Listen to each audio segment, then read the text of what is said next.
Welcome back to the Cover 3 podcast here on CBS Sports. That's Tom Fornelli. That's Danny Cannell. I'm Chip Patterson coming to you live at youtube.com/cover3 and all across the 24/7 Sports Facebook network. Thanks for hanging out. Smash that subscribe, smash that like, come and join us in the chat. It is a busy Monday here as we join you at 11 a.m. Eastern time. You might know our friends at 24/7 Sports. They've got a whole portal palooza. They've been going live on YouTube all the way since 10 a.m. Eastern time. We will be, popping over there around 1 p.m. Eastern time to offer the whatever expertise we can to this extremely revolving door. In here, before we get out of here, we are going to discuss, some of the notables that we've had here on this Monday morning. I think it is not crazy to say that by the end of Monday, hundreds of college football players will have entered the transfer portal just today. Maybe it's going to be thousands, but billions. A wild day when it comes to personnel in college football. Again, our partners at 24/7 Sports got in the full live stream going, wall-to-wall coverage through the day. We will get to a little bit of that here. Of course, as you see from the video title, we're going to be breaking down our favorite bowl games. Our own Tom Fornelli ranks every single one of them. Danny and I have some that we want to highlight as well. So we will be breaking down the best bowl games, the ones that you want to make sure that you don't want to miss. But let's start with some coaching news, because there's a man who we have referenced as Hot Satterfield. You know what is one of the best ways to cool down the pants? It's to change them. So Scott Satterfield, introduced as the next head coach at Cincinnati. He takes over a program that Luke Fickell has leveled up into one of the best in the American Conference, and it is a program that is making the move to the Big 12 Conference beginning next year. That is now a Power 5 job. Before we get to the Louisville side of this, Danny, what's the obviously C+, and Tom, obviously I have no idea how it will work out. But if you were Scott Satterfield, do you like this move? Do you think that this is a good opportunity for him to restart the clock? I mean, I'm assuming he's getting a raise, right? You're not going to take a lesser pay. It might be competitive. I don't know about the details, but I think the most important thing you said is the resetting of the clock, the perception of you, as opposed to getting fired. And then you're kind of, oh, this guy got fired.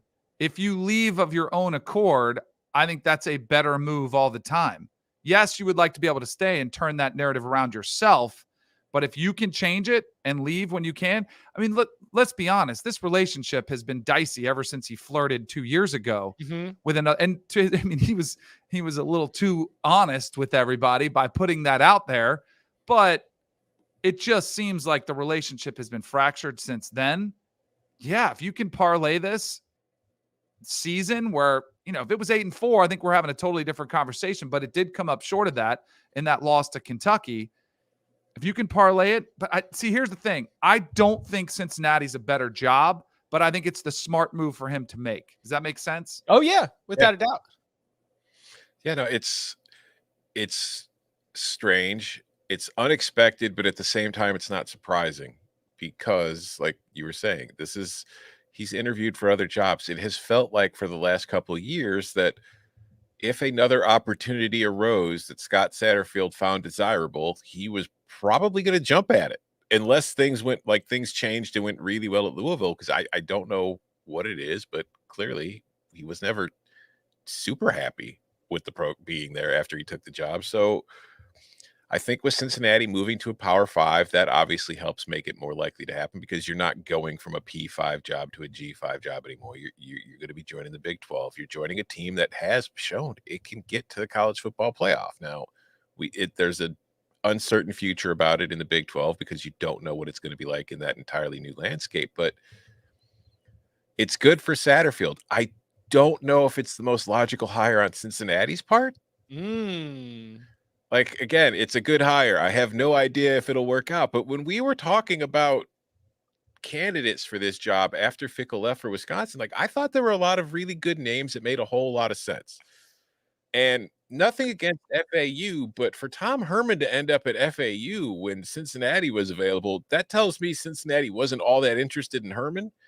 And just my own personal preference, I would rather have Tom Herman than Scott Satterfield, who I like, but it's not as if he was lighting the world on fire at Louisville. This is a program where, if you survey the Louisville fans right now, I don't think they're going to be that upset by this. A, because they didn't really seem to like him that much, and B, because of who they likely have their eyes on to replace him, who they've wanted for a long time. So I don't know. It was an unexpected thing to wake up to this morning. It cost me to adjust my bowl rankings because let's not forget Fenway. the Fenway Bowl is between Cincinnati and Louisville, and I don't want to spoil things, but the Fenway Bowl took a little bit of sleep in the rankings this morning. Who would you rather have, Brian Hartline or Scott Satterfield? Brian Hartline. If I'm Cincinnati, I would agree. I'm with Tom. There is an inexperience factor. You don't know, but I think the upside could potentially be higher. Would you rather have Deion or Scott Satterfield? I don't know. We'll get to Deion in a second. I want to get thoughts on the first 24 hours. I'm just looking at some of the names that we talked about, which is kind of to Tom's point. Like, if you're a Cincinnati fan, you thought you were in the market for some of these coaches, which I think at the opening press conference would have infused a lot more life and energy into a fan base, where I'm sure there's some Cincinnati fans are probably Googling real quick, who Scott Satterfield, where's he been? What's his record been? Let's look at his story. Like, and I think it might be, again, C+, so like might be work out, it might not. It might be a great fit, but I just feel like the reaction, it's going to be a little bit of an uphill battle for him to win over some of those fans. And by the way, Luke Fickell set an incredibly high bar, and now you have a different bar that you're trying to get to, but the expectation is you better get 10, 11 wins every year. That's what Luke Fickell brought you, and it's going to be a lot tougher to do that in the new landscape. Yeah, like Sat's getting off the hot seat in Louisville, but now he's the guy following the guy. And that's never a fun situation to be in unless you have success right away. But the good news is, depending on where he lives since taking the Louisville job, he might not have to move. It's not a very long drive between cities, between Louisville and Cincinnati. He's always had that home in North Carolina. Remember, it's like, oh, true. I got family back there, so always got to keep it open. The move itself reminded me a little bit of Dana Holgorsen, who was not fired by West Virginia, but left to go take the Houston job. And I don't have as clear a view of comparing the West Virginia and the Houston job, but it was literally like your contract was not going to get extended anymore at West Virginia, and you go sign a new contract.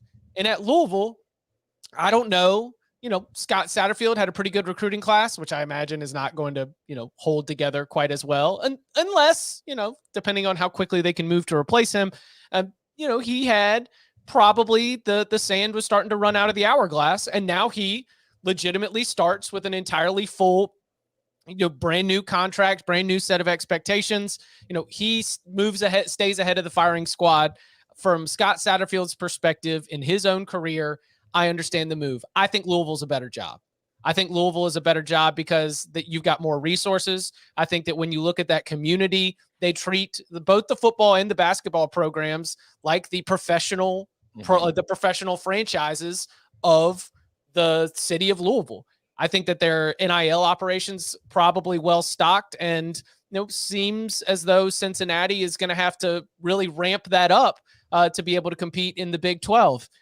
So you are, in my opinion, taking maybe a lateral to half step down going from Louisville to Cincinnati. But what you are doing is you're buying yourself more years of being at the Power 5 level, which is more money and at least a fresh opportunity to be able to restart and see if you can have some success there with the Bearcats program that's in a much better place than it was when Fickell took over, for sure. So now, got something? I was gonna say though, I agree with you as far as passion. There aren't many colleges out there that on both the football and basketball side that have more passionate fan bases as Louisville. We know they have booster money and booster buy-in that has helped, fuel some crazy times in both of those programs, but it's also the support's there when you need it. And typically, as long as you're winning, whatever you need, they will work to get for you. But I don't think the gap between it and Cincinnati is that significant, particularly now that Cincinnati's joining the Big 12. And also that if you just look at the future of the Big 12, again, we don't know what it's going to look like, but you can also argue Cincinnati's got a much clearer path to the playoff in the Big 12 than Louisville's ever going to have in the ACC. Maybe. I mean, it's reset time in the Big 12. All right, so what about Louisville? Is this going to happen? There's no way he says no twice, says Tom. I don't think so. Yeah, I don't think there is. I mean, I have no inside information here. This is just pure speculation. But if you're Jeff Brom, you already said no to Louisville once because the timing, you had a very talented roster of guys you recruited at the time that were still there, and the ceiling was pretty high. And it kind of culminated this year with a Big Ten West Division title. They just played in Indianapolis for the Big Ten Conference Championship. Are you going to say no to him twice? Like, are you going to take the risk of sitting around for another few years and still thinking that Louisville's going to come ask you a third time if you say no again? Especially knowing that if you look at the Big Ten with USC and UCLA coming in, the conference is likely going to do away with divisions. Maybe it won't. But what are the odds Purdue's getting back to a Big Ten championship game at any point in the next few years? What are the odds that he's going to have a more successful season as far as accomplishments with the Boilermakers than the one he had this year? Like, he's done a fantastic job at the program. He has taken, like, that place was down in the dumps for a while, and he's made it a good team. He's made it a good program. He's made it the program that, like, just played for a conference title. He's recruited well. He's gotten the facilities improved. He's played a big role in that. But has he taken it as far as he can realistically take it? And the appeal of going, quote unquote, home to your alma mater as they come calling for the second time, like, there is a chance that with the money disparity between the Big Ten and ACC, he says, well, I got it. I can compete more here. I can get better things. I can, in the NIL transfer portal world, I'll have more resources available to me here than at Louisville. But if Louisville is somewhere he truly loves and wants to be, I just don't see him saying no twice. I don't think he's going to care as much about other stuff because, as we talked about, at Louisville, if you're winning and you want something, they'll get it for you. I think this is something where I don't know Jeff Brom's inner workings. I don't know his inner desire. Some people, you go to college a place, even if you played there. All right. So the next job is the best one. I don't care. Other guys, bleed garnet and gold, or you're a Michigan man through and through. I don't know. I think fans want to believe that every coach that played there, like, bleeds the colors of the university. There's a lot that goes into this. It's a big decision, all of which you just mentioned, Tom. I would say if you're looking at, like, I know they're doing away with divisions, but who do you think is going to get multiple teams in the playoff once we expand? And, I'm really concerned about the ACC and about, is Louisville one of the teams, if they start dividing revenue and doing a revenue share type of system as opposed to, equal payouts to all the ACC schools, how does that impact Louisville from the football standpoint? So that's a bit of a question mark. So if you're looking at from street, like, I hate to admit it as an ACC guy, and I think this is something that, Commissioner Phillips needs to look at as a sign of concern, but from a health standpoint of what kind of resources you're going to have and what kind of access you're going to have to the playoffs and just coffers that you're going to be able to pay players, I think you stay at Purdue. I mean, look at the transfer portal today. The conference of quarterbacks is dwindling pretty quickly in the quarterback department. We'll get to that and just the conference of quarterbacks. I was like, I understand that I have ACC bias, but as I was making my list of notable quarterbacks, I'm like, Jeff Sims, like, are these all ACC quarterbacks? But here's my thing on Brom. From Louisville, like, was an assistant at Louisville. The times that he comes back in the offseason and he has his, he always stops by and he always talks to all the Louisville high school football coaches. He's still got a really good relationship with a lot of those high school football coaches. We'll remember the way that he's been able to go into Kentucky and pluck out some really good recruits and be able to get them to Purdue. I don't know exactly what coaches would consider the clock also these days, but this was his sixth season at Purdue. That's in the modern era.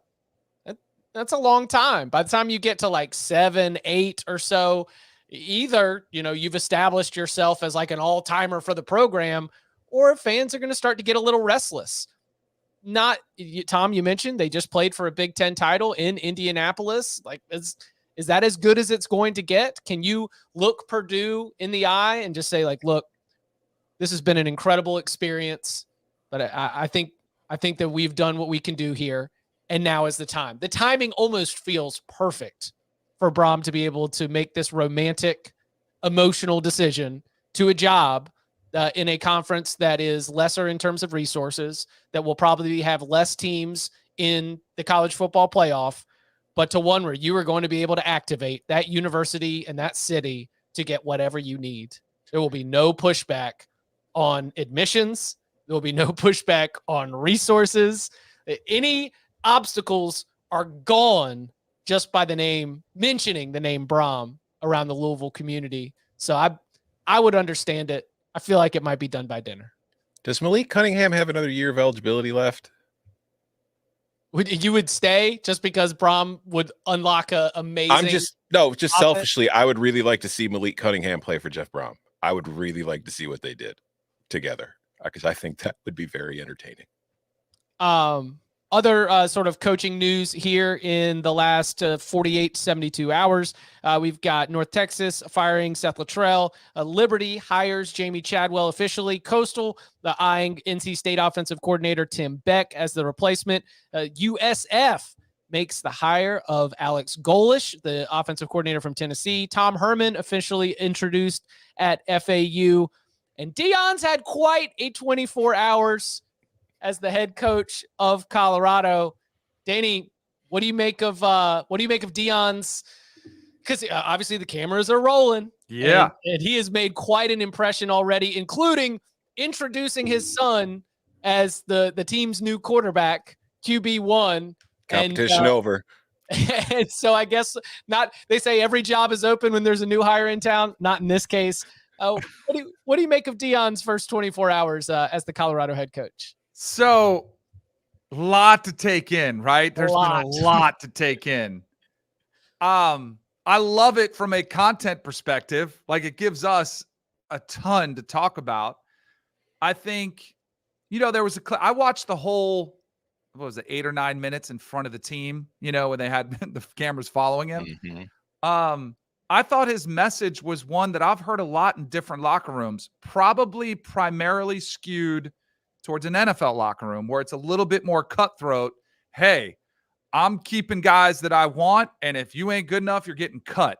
That to me was a message that I thought, where it shocked a lot of people, but that's a reality that I think a lot of coaches say the same message at a program that's one of the worst in college football. Like, I'm kind of like, yeah, what else do you want him to say? Do you want him to coddle these guys and say, I'm going to turn you guys into stars? No, he's going to say, you're either good enough or you're not. And if you're not, then you're gone. And I thought I was trying to look very closely at some of the players' faces in the video. I think they were a little bit shell shocked because I think they thought it was going to be a lovey-dovey, I'm so excited to be here type of moment. And Deion had anything but that. But I thought I think it's going to, who said on our text that it was either going to be all or nothing? Because I kind of do feel I'm kind of in that camp with Tom. Like, it's either going to be a home run or it's going to be a disaster. I don't know if there's a 7-5, a couple years of, mediocrity. I think it's either going to be spectacular or it's going to be spectacularly bad. I will say this, like, it's a unique aspect when one of the first things you're asked to do as a player is to sign a waiver that so the cameras can be on and following you everywhere you go. That doesn't happen at every university. No. Some players will find that attractive, though. Like, hey, that's one of the attractions of Deion. He'll sell that to recruits and portal, guys in the portal. You come here, I'm going to build you a brand too. Yes, I'm going to make you into a great football player, but you're going to get exposure that you wouldn't get anywhere else. So I think it's going to be exciting. We're going to watch it closely. There is zero question, infuses a ton of life into Colorado's program. From what I've heard, they are going to address some of the issues they've had before with getting players in through the portal requirements. They're going to address that. So if you give Deion what he needs, good luck, man. Let's watch it. Let's have a party and get our popcorn out and start watching it. See, and that's where my problem comes in. Like, I don't have a problem with what Deion said to the players in that video. Like, he's taking over a team that went 1-11. Right. If you That's think your job is look, secure, you've got, here's your wake-up call. If you work hard and you want to be here, you'll be here. If you don't, there's the door. It's a pretty standard kind of message that new coaches will give teams, especially when they're taking over terrible teams. And Colorado was a terrible team. My problem is that it's all being recorded and he's having them sign, like waivers. It's like, is it cool if we release this? I think that if Deion just is a football coach coming into a program, given his stature and his profile, can help revitalize a program. We've already seen him do it at Jackson State. Mm-hmm. He's making Colorado an attractive destination for top talent that would have never considered it if it wasn't for Deion Sanders being there. But is he trying to be a football coach and build a program, or is he trying to build a reality television show? And having that being recorded and having the camera crews follow everything around, that's where I feel like the lines get blurred, because every school has like a social media team where they film the coach giving like a whatever speech and then they cut it together and it's like the team celebrating the locker room, all that kind of stuff. But I feel like this is a TV show that they're trying to create here, like a series of episodes more than just little clips that are going to be on social media. And that kind of, I don't know, old manish. That's just like, I feel like the tail's wagging the dog there. Build the team, and then the team can produce the content with winning football games. Don't try to build a TV show and hope to win on the way. But what did he do at Jackson State? That's what he knows, because he built the brand, trusting that players will follow the brand, which I think is more in tune with today's player than you or I. Because I'm with you. Like, do you really want, like, what are we really about? But today's player, a lot of them say, yeah, I'm going to be on I'm going to gain 100,000 I've had my own followers. Netflix show on my Instagram channel all the time. Like, I've been doing a behind the scenes of my rise in this game, and I've been broadcasting it myself. And now I get to be alongside co-star Deion Sanders, Coach Prime. It's not for me, but I think that come be a star on my TV show is going to work for some recruits. But will it work on the field? Because there's the thing, like Jackson State, it's in the SWAC, which is a great conference with a ton of tradition, but in recent years hasn't exactly been the most powerful football conference in the country. So when you attract 5-star recruits and P5 transfers playing against the rest of that conference, the talent edge is ridiculous. You're going to win those games. There are no Utahs there. There aren't any Oregons. There aren't any Washingtons. So just strictly attracting players to help build their brands. Like, if that's the goal, great. But if there's bigger goals in like winning games, I don't know if this is the approach that's going to work, which is why I'm firmly in this is either going to be incredible. Colorado's going to be competing for Pac-12 titles and playoff berths, or it is going to be a disaster. I don't see an in-between. Here's where I think is interesting. And I think this is why the Deion hire is one thing. Who's on his staff, I think, is almost more important. Because Deion, he's not going to be, like we see Saban all the time, going around every single drill, making the little points and micromanaging. I think Deion has taken a page out of Bobby Bowden's playbook.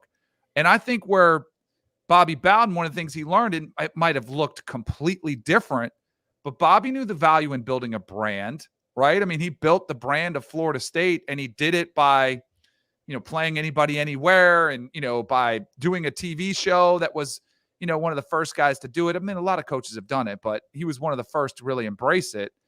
And like, if he gets Mike Zimmer, who is an analyst on his staff with head coaching NFL experience, to be his defensive coordinator, which I would think, why else would Mike Zimmer have done, been an analyst this past season other than to think, hey, the next stop, I'm going to get a massive opportunity. I think that's why his position hire, strength and conditioning, who's that going to be? Like, I think his staff becomes the most important thing now. But to Tom's point, you can miss on some of those guys at Jackson State. Like, you can have you did have a significant talent edge. I was trying to go back and look at their schedule, but it seems to me that I recall a lot of their games were pretty much in hand. There weren't a lot of one-possession games. They were pretty much dominating because they had amassed so much talent. There's not only is there, no Utah, Oregon, but there's a lot of Arizona States that you didn't face at Jackson State either. Like, you got to go through an entire schedule now And by the way, it starts week 1 with Nebraska. Let's go. Like, this is going to be, I think it's going to be fun. I think it's going to be very fascinating to watch it unfold. So the school has announced that they're going to work with Deion on some of these transfer admission standards, which was one of the reasons why I was not valuing the Colorado job as highly as a potential landing spot. That if your goal is going to be to get in there and flip the roster as quickly as possible, then having any kind of obstacles getting players in was not going to be something that was going to make that as attractive. So, okay, we're doing that. Didn't we also get some quotes like, we don't have the money right now, but I'm not worried about it. The money will come in. Yes, he absolutely was asked. And he absolutely said, we don't have it yet. We don't have it yet. But that's not as out of the ordinary as you think. That's I pretty standard. It Ask just the Gator sounds Collective. funny. It does. I understand. Like, thank you for, bringing in the context that, because so many of these are on like pledges, right? Mm-hmm. Like the money has been pledged, the cash is not there. He was being honest, maybe more honest than a lot of athletic directors would be, but it did sound hilarious. Like, no, but don't you worry. I mean, it really sounded like a Hollywood pitch. Like, no, don't worry. This will be a smash. It'll be a box office smash. It'll be good. You'll get all your money back. I promise. Also, that's how movies are made. The money's not here yet, but we will pay you if you do it. I do think, too, I think the thing that Deion will bring, I think he's got that dog in him. Like, and I think Colorado needs some of that. He needs some players with an edge. And I think he rides with that chip on his shoulder. And, I think he can motivate these. I think it's going to be fun. I would lean more towards the boom side, but my massive concern now, especially that he's introduced his quarterback to the world, good luck trying to get a backup. So if anything happens to Shador, they're probably toast. And also, Shador, we have no idea. Like, yes, he was good. And, some people that put him out there for the Heisman was kind of ridiculous. But we don't know how good he's going to be at the Power 5 level in this, landscape. If he's not you need a quarterback. And I know Deion's got confidence. He's his son. But if you miss on him, and there's because who's going to come transfer into there as a quarterback? Like, I know I'm not. And if I'm there, I'm out of there. You're not even telling me I can compete for the job. That to me is a major concern. Yeah. And I want it to work. Me too. I've always had a soft spot for Colorado to begin with, but I just think it would be good for college football as a whole if Deion Sanders is a successful coach and he's taking a program out west, because we need, it's good to have powerful programs all around the country. It's good to have guys who will get attention for being a good coach and running powerful programs. So it'd be good for the sport if Deion succeeds. So I want it to happen. Great for the Pac-12, which is about to lose USC and UCLA, that if you've got a Colorado led by Coach Prime out there as one of the, the big attractions, then the value of the Pac-12 and the interest in the Pac-12 is going to be sky high. Officially, I will say that I do think it will be successful. I think that I'm not all the way with Tom and that it's going to be boom or bust, because I think that there's a version of boom that might be 8-4, where that one of those 8 is taking down one of the conference powers, but that there might not be enough consistency to always be able to go 12-0, 11-1, 10-2. And that when you're fluctuating the roster a lot, maybe that's where some of that, it's hard to go up against Utah, for example, when you've got the kind of fluctuation that you've got versus what Kyle Whittingham has established over time. That's just one sort of thought, that the top of the Pac-12 is so strong. I can't imagine Colorado jumping straight there.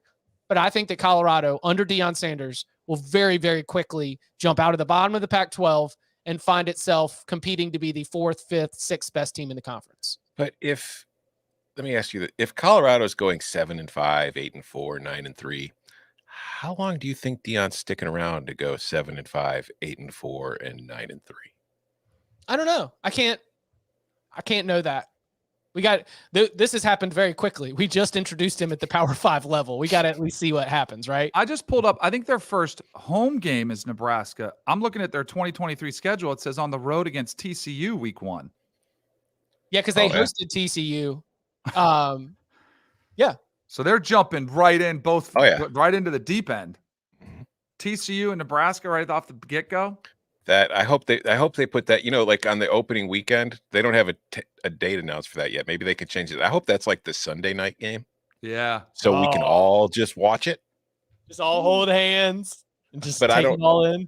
I don't know now with all the new TV deals what's going to be what. So, anything else on the coaching front that stood out from the last 24 to 48 hours? Any burning thoughts? C plus. No, I was a little surprised. I mean, Seth Luttrell, like I think you're dialed in. You knew he was kind of on the hot seat. It's a weird look that he was in a conference championship game and then gets fired. But last year was bumpy. You know, they were able to battle back just to make a bowl. But, you know, I think that was a little bit surprising. I look at some of these jobs also, and you wonder, like some of these that came open and coaches have taken a job, if they're like, oh, man, I wish I would have taken that one. You know? I've heard rumblings about that Seth Luttrell thing for a while. Mm-hmm. North Texas is, you know, as it's moving to the American, it's got big eyes. I just wonder if its eyes might be a bit bigger than its stomach. You know what I mean? Like everything's bigger in Texas, Tom. Come on. Yeah, I know. It's like, okay, I appreciate that. I appreciate the thought. I just don't know if they'll be able to pull it off. Just left. The athletic director who just got hired by West Virginia was in Seth Luttrell's camp. And then all of a sudden, when you lost the athletic director who was, you know, protecting you from the mob, they came and they overran the castle. So they are hitting like new athletic director, new head coach, new conference. Here's a question for clean in Denton. Here's a question for you. Who will be older, the new coach or Austin Aune? Does he have another year? Does he have eligibility? He might, because he didn't come back until what, 2018? Oh my! Did you hear? I don't know how dialed in you guys were to that game, but we had Trailer on the radio show the week before, and he told me, you know, we were asked to preview the game. He's like, I'm very familiar with Austin Aune. He's like, because my son was playing for me, and I was the high school coach at Gilmore High School in Texas, and he's like, and we got knocked out of the playoffs, and it was Austin Aune, and it was like 12 years ago. He's like, yeah, I'm familiar with him. I want revenge for him ending my high school season. It's crazy. Like the 29 years old. There's one thing about Stetson Bennett being 25. Like that's old. 29 going around with a bunch of college kids is old. Like you're not even hanging around with the kids. You're hanging out with like the coaches like the coaches. Like who are you hanging with? It's got to be awkward. For listeners who aren't familiar, Aune was drafted in like the second round out of high school. He was originally a TCU commit, was drafted in the MLB draft in the second round, played baseball for a few years, didn't work out, and then he came back to football in like 2018. 29 years old this past season. The gap between 29 and 19 is immense. 10 years does not even do justice to the gap that you have between 19 and 29, but that was Austin Aune and some of his teammates. That's a man with a mortgage playing quarterback for the Mean Green. Right? Yes. So we've got, you mentioned the conference of quarterbacks. Again, the 24/7 Sports is going wall-to-wall transfer portal coverage over on their YouTube channel. Make sure you go and check that out. I'll be jumping over there for the 1 p.m. hour to discuss some of that as well. DJ Uiagalelei, according to 24/7 Sports' Chris Hummer, expected to enter the transfer portal. Devin Leary, NC State quarterback, into the transfer portal. Graham Mertz from Wisconsin into the transfer portal. Hudson Card from Texas into the transfer portal. Keaton Slovis from Pitt into the transfer portal. Drew Pine from Notre Dame. Jeff Sims from Georgia Tech. Kind of a wave of Clemson players even beyond DJU. Miami's got a big exodus right now. How are we even keeping track of all of this? Do we just let 24/7 handle it and then send it? Yes. Send me an email when everybody's done. Bud has 75 monitors in that office of his, and that's how he tracks who's in the portal. And I just ask Bud, if I have a question about anybody in the portal, Bud, is this guy in? Yes. Okay, thank you.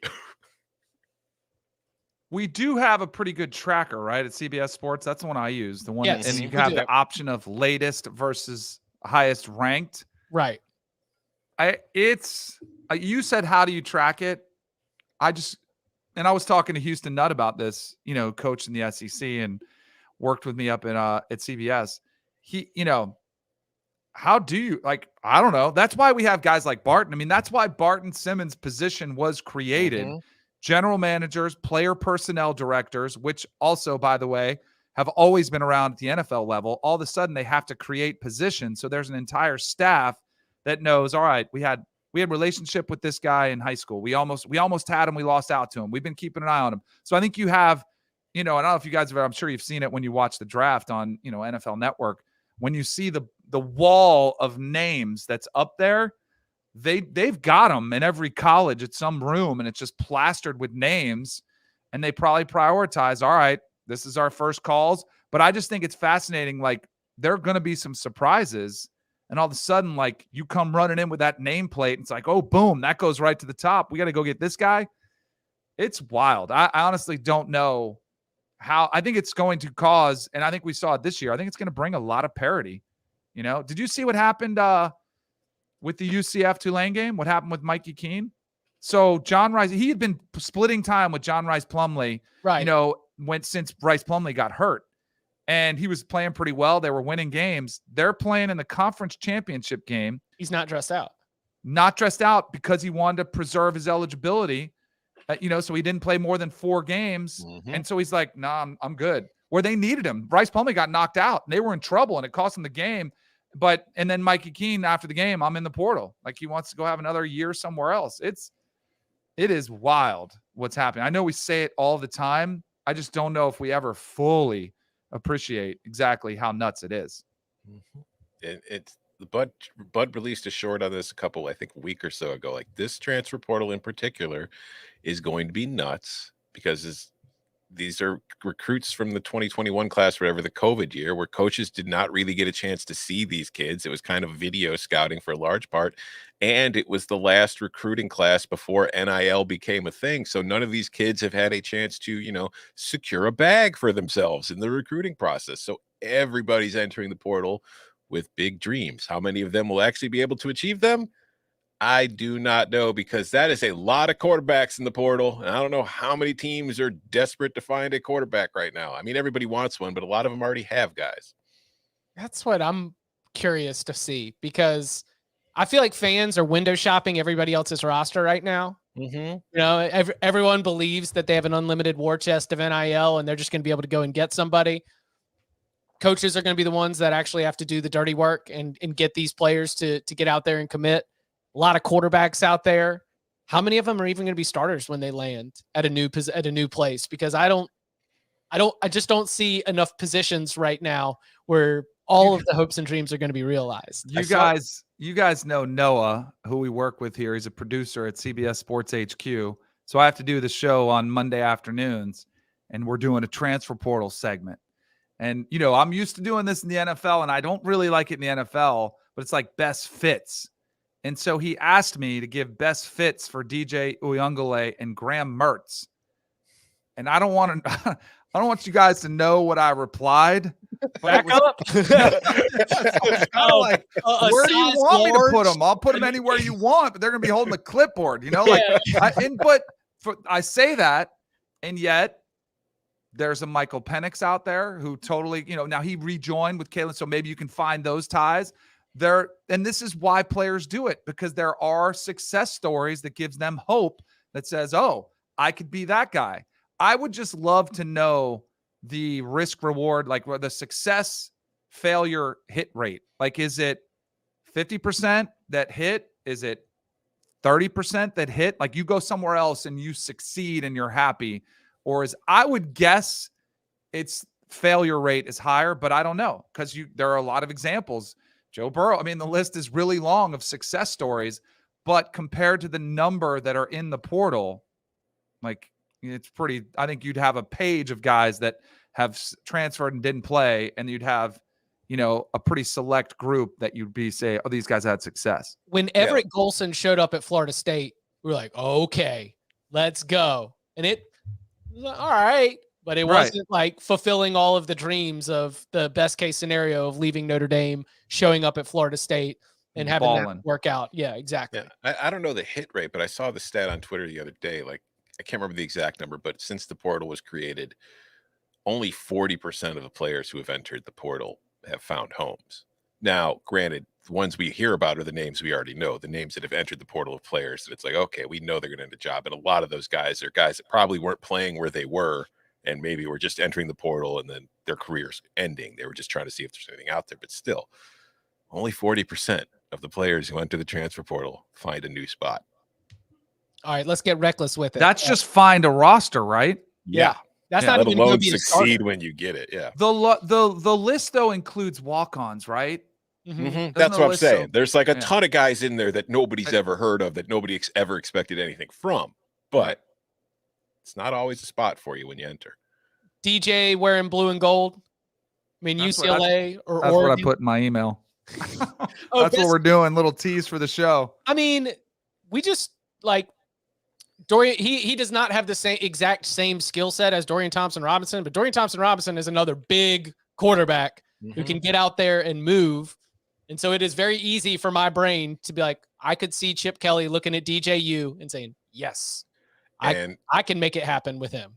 And I will say that looking at DJU and what his skill set is and where he's been, I feel more confidence in Chip Kelly being able to get something out of him than I do the coaching staff he's currently playing under. In which case it would be why you would want the transfer portal to be able to be there so that players can find a little bit better fit when it's not working out. Again, over on the 24/7 Sports YouTube page, be sure to go and check it out. Wall-to-wall coverage from our partners there. Well, coming up on the other side, we've got the whole bowl schedule set. All 41 of them. Tom Fernelli's got them ranked. Danny and I have some that we want to turn your attention to. The official bowl rankings, the bowls you don't want to miss. Get into that and more next. You'd be Mrs. Dutton. I would. Seems we're neighbours. I've acquired the Strafford Ranch. Well, this is the Yellowstone, and you have no rights here. Jacob, you can't start a range war. Range war's already started.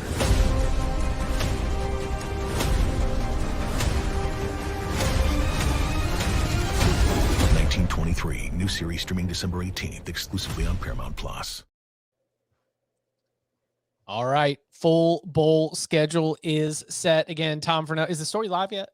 Don't think so.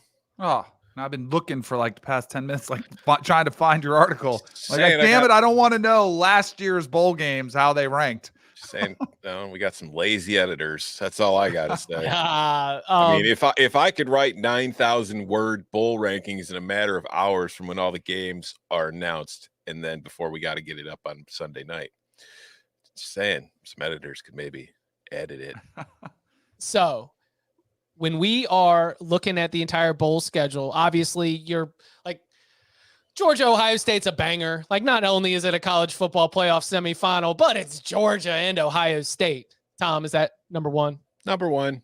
Number Yeah, one. shocking. Okay. Shocking. Well, let's go ahead and work backwards from there. So what else? How does the rest of the top five round out for you?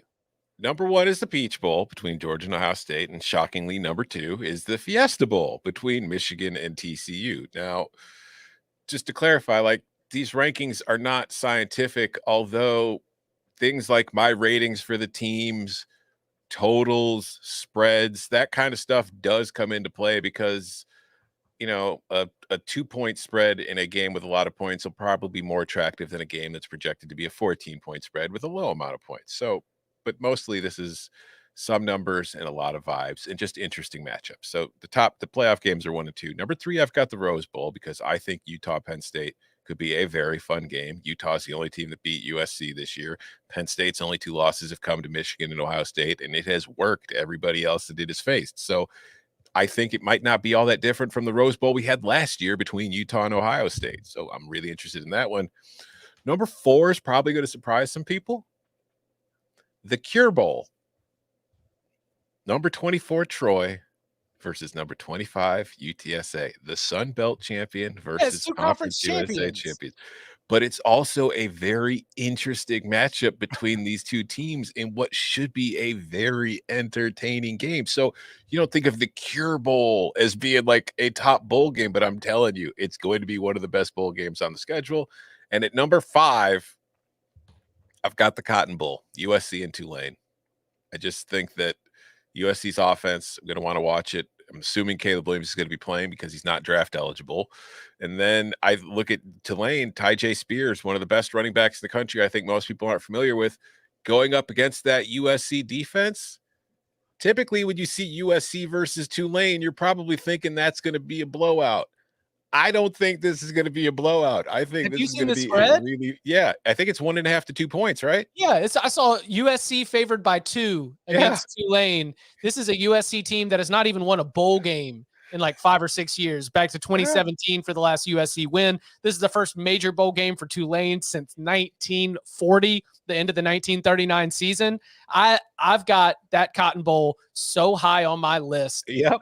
I'm very, very excited to see how those two programs face off against each other. Because you know what also there ain't going to be? There ain't going to be many stops in that game. I know Tulane's got a defense that's been pretty good, but I think that's going to be a very high scoring back and forth.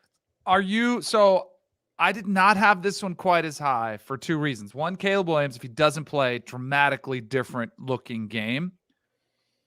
I just don't want to hear, and I think we might, like USC total letdown spot, right? They were on the cusp of the playoff. They're out. How bad do they want to be there? Because this is Tulane's Super Bowl, right? You know exactly what you're going to get from them. Yep. And I'm a little bit worried about USC mailing it in. And it's not because that's credit to USC, the season they had. It's not like it'd be a lot of programs I would put in this category, Alabama being one of them, where I just wonder where their mindset is. I think it'll be a fun game. Because I think even USC, if they don't, because it always works the same. Like, it's not like USC's not going to want to be there on game day. It's the prep leading up to it. You know, like, do they want to put in the work that they have to? And I worry a little bit about that aspect, which is why I would definitely take Tulane in the points here. I think that USC in a lot of these spots, and it's funny because especially since we moved to a position where the college football playoff semifinals are always now positioned on a Saturday. Like they're not trying to throw you that Tuesday New Year's Eve start like they did when they first started the New Year's Six. It happens to be that New Year's Eve is on a Saturday this year, but this game will be after the semifinals. Like motivation is, you're going to feel like you just already saw the conclusion of the season. And now here comes USC and Tulane on a Monday, January 2nd, 1 p.m. Eastern time, noon Central. Motivation might be an issue, but I tell you what I love about games in this spot. Once the game gets started, you normally do see teams wake up. Yeah. You get scored on real quick. You start to get hit. And then all of a sudden it's like, all right, the juices do get flowing. And I would hope that USC is able to answer because look, Tulane could like run USC if USC doesn't show up. I learned a massive lesson last year that I promised myself I would take note of. I thought the Rose Bowl was going to be garbage. Remember all the opt-outs for Ohio State? I was like, oh, that's definitely infected the locker room. This team doesn't want to be there. And it looked like it for a little bit, but to Chip's point, they woke up and all of a sudden it was like, all right, we got a shootout on our hands. So and usually when you do mail it in, it usually is the defense that doesn't really want to be there. So you don't see quite as well, the tackling's a little bit loose. So it leads to some shootouts. So I'm all nothing for that. new for USC. Yeah, I know. It's right in. That was, what was it, the Boca Bowl last year? You were field level for it, and all of a sudden it's like, business decisions left and right. I always say that like bowls are great live betting opportunities because it starts and it might be a sluggish start for one and or both teams, but there's always a point, usually around like early second quarter, once we're maybe 4 or 5 possessions into the game, where either both teams are going to wake up and we're in for something that's like super competitive, or one team's going to lay down and this thing is just going to be a sim to end kind of scenario. Danny, I saw that you held your list up to the camera right there for those watching on youtube.com/cover3. What are the other bowl games that you've got highly ranked so far? I'm a little disappointed. I didn't hear the Orange Bowl in your top 5. The Orange Bowl?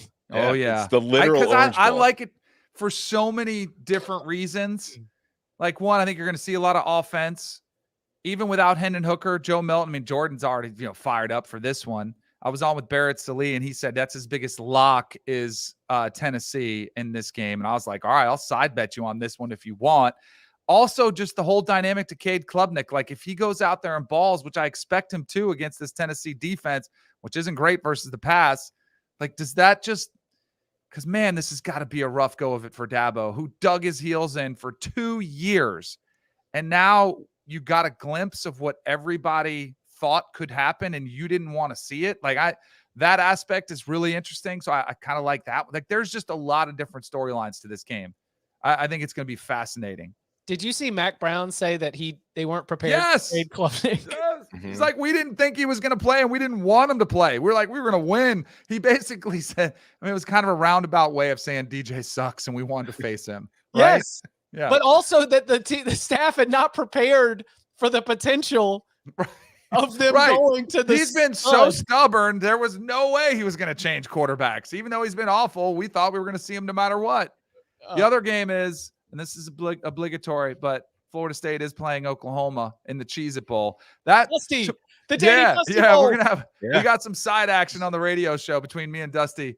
The only thing I was thinking about, and Noah, Florida State guy, we were just he comes in. What are you going to the game? He's fired up. There's not really an upside here. There's not much upside for Florida State. Like you're supposed to win this game, right? And they're a touchdown favorite.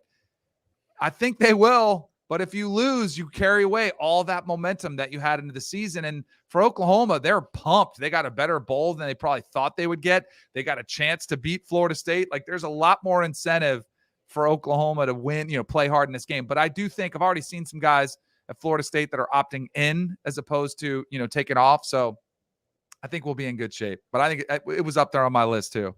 And then I had some others on here.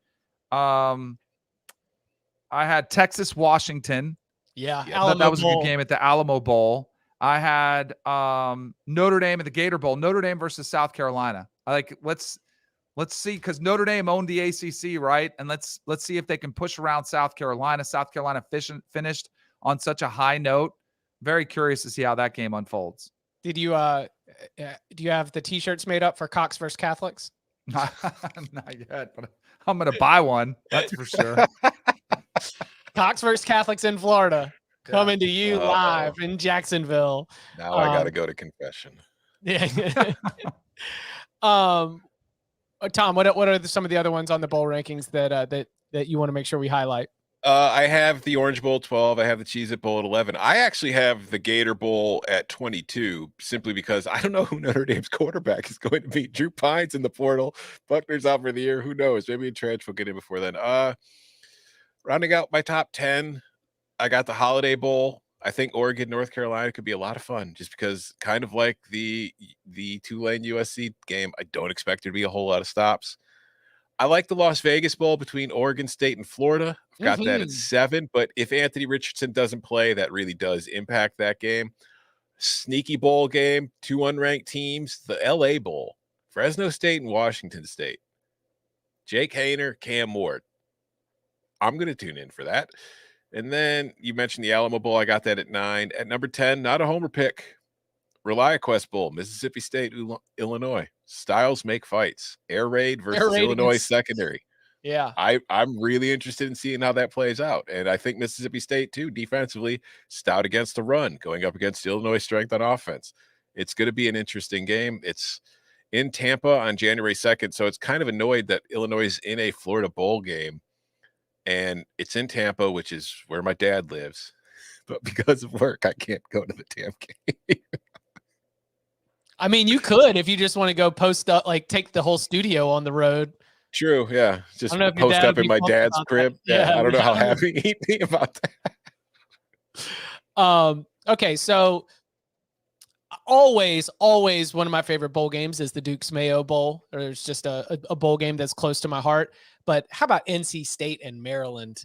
Old ACC foes. Maryland was a thorn in the side of the NC State Wolfpack 2 times in the last 22 years when NC State had a chance. I mentioned North Carolina hasn't won an ACC championship since 1980. NC State hasn't won an ACC championship since 1979.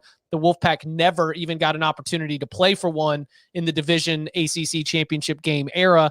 And 2 of those times when NC State was the closest, Maryland was the last bit thorn in their side. It'll be very interesting to see those former ACC foes show down in Charlotte. Kentucky versus Iowa again. I mean, this is like an exhibition. Bowl games are exhibitions, but they just keep putting Kentucky against Iowa, and they're just moving it to different bowl games. This time it's in the Music City Bowl. Everybody gets a piece of the Kentucky-Iowa game. And so how could I not be excited? And it's always at noon. You always have to have this game at noon. But this Music City Bowl is going to be a lot different than last year's between Purdue and Tennessee. And I'm a freak. Kentucky versus Iowa is a sexy game to me. I really want to watch it. The problem is 2 years in a row, it just kind of takes some of the luster off of it. You know what I mean? It's Disagree like, because Miami and Wisconsin played 2 years in a row, and the second time almost had a little bit more spite to it. I think the second time was what ended Mark Richt's time as Miami's head coach. yeah, but that's not like a great style. That wasn't a great stylistic fight. I mean, this is Kentucky and Iowa. This is Mark Stoops versus the program he's trying to become. So to have it 2 years in a row, I don't know. Losing a little bit of pizzazz right there. Also, Spencer Pitras isn't playing, and Alex Padilla is in the transfer portal. So I don't know who Iowa's quarterback will be. And also, Will Levis might opt out. Insert joke about both of the quarterback play for both of these teams. Oh my God, watch Iowa put up 45 points in this game. Like, is Torrey Taylor opting out? Like, I need to know what the punting status is for both of these teams. Another one that stood out to me, obviously we mentioned it, Louisville, Cincinnati. The Scott Satterfield Bowl is now incredibly unique. Mm-hmm. How about Kansas, Arkansas? That is two very fun and interesting offenses going against two defenses that haven't shown much of an ability to stop fun and interesting offenses. So that could prove to be one of the better games of the bowl season, and also a battle of Kansas, kinda. Like Kansas versus Kansas. So I was thinking about it because it's the Liberty Bowl and it's based in Memphis, because Kansas is, obviously bowl eligible for the first time in a while. Arkansas, has been a bowl team more often than not, but given the not total proximity, I hope I'm not getting my geography wrong, but I kind of feel like the Liberty Bowl will be well attended. That both Kansas and Arkansas will bring a pretty good fan base for that December 28th bowl game, where I think that while stops might be few, I think the atmosphere could be very competitive and very fun. Yeah, Arkansas fans are great. They're going to travel, and I have to think Kansas fans going to a bowl game for the first time in forever are going to travel for the game as well. I just wish this had been Kansas versus Missouri like they wanted, but Missouri didn't want to do it. Cowards. Well, yeah, and now you know what you get, Missouri? You get sent to the Gasparilla Bowl to play Wake Forest. Yeah. So there you go. Do you want to hear my worst bowl games? Yeah, there are no bad bowl games. There are no bad bowl games, but my 5 lowest ranked. We'll start at 37, the Birmingham Bowl between Coastal Carolina and East Carolina, which could have been a really interesting game, but I doubt Grayson McCall is going to play in it, especially now that Jamie Chadwell's on the way to Liberty. Holton Ahlers is one of my favorite players to watch. He's like a kind of a cult figure in my eyes. So I'll be happy to watch him in one more game. I just don't know how interesting this game is going to be. Number 38, the Lending Tree Bowl between Southern Miss and Rice. It's a Conference USA reunion, I suppose, but Rice is the only 5-7 team to reach the postseason this year. Not exactly the most enticing option, but again, I will watch every single damn one of these games. That's bowls. Also it's in the first Saturday, which is one of the only days that you really get to have multiple screens going. So but break out that extra TV for one last time, because Saturday the 17th might be one of your last chances. 39. The Myrtle Beach Bowl between Marshall and UConn. Oh, come on. I'm so happy that UConn got to a bowl game. I really am. But, Chip, it's not that good of a team. I think Marshall, there's a very good chance the herd might thunder through this one, and it could get ugly early. So it's got big blowout potential. I had to keep it at 39. Number 40, I love the location, but the Bahamas Bowl. UAB versus Miami, Ohio. It's not the sexiest matchup of the postseason. Like, unless Trent Dilfer maybe coaches for this game, maybe that'll add a little bit more cachet to it and make it more interesting to watch, but I don't see that happening. And then there is number 41, the First Responder Bowl, Memphis versus Utah State. I don't know. Utah State is a different team from week to week. I have no idea what to expect. Memphis is a team to me that I feel like at the end of this season might just be ready to be done. So it's 2 6-6 teams, two very inconsistent 6-6 teams. That could be the ingredients for a wild and wacky time. I'll watch, I'll find out, but I do not have the highest hopes for it to be entertaining. The people who put on the First Responder Bowl put in a lot of effort to be able to make sure the event itself runs well. However, the pecking order is the pecking order. And when I'm filling out the bowl tracker and we see the word pool in the selection process, I'm like, oh, so like you are hanging out at the bar at 1:55 a.m. Like, all right, who's still here? You, me. And that's kind of what Memphis, Utah State feels like, is that it's like, all right, well, these two teams are bowl eligible. We've already slotted Rice. Here we go. You two go home together. Maybe they'll get married one day and laugh about it with their children. Memphis and Utah State. Oh, goodness gracious. Well, what a child of a what does that kid look like? Oh, by the way, somebody in the chat asked about New Mexico State becoming bowl eligible. Yes, they are in the Quick Lane Bowl against Bowling Green. Quick Lane Bowl, of course, in Detroit in the afternoon. Always a fun affair to be able to get your your December 26th, day after Christmas, going with a little bit of Quick Lane Bowl, New Mexico. The only game State that action. day, by the way, too. Wow. Yeah. But you and me, I mean, Danny and Butter God, we'll have Boxing Day soccer to get us through. Oh. Boy, I'm really excited to see the effort of all those Premier League players who've been in the World Cup. No hammies and no like minor knocks, I'm sure. We are taking some Boxing Day overs this year, my friend, because there will be little effort on the defensive end. Let's go. All right, for the full 1 through 41 bowl rankings, make sure you check them out over at cbssports.com. If you are watching live, again, I will be on the 24/7 Sports wall-to-wall transfer portal coverage at 1 p.m. Eastern time. And we will be back with you Wednesday, 11 a.m. Eastern time. And you can follow him on Twitter at Tom Purnell. You can follow me at Chip_Patterson. Gentlemen, thank you very much. You're welcome.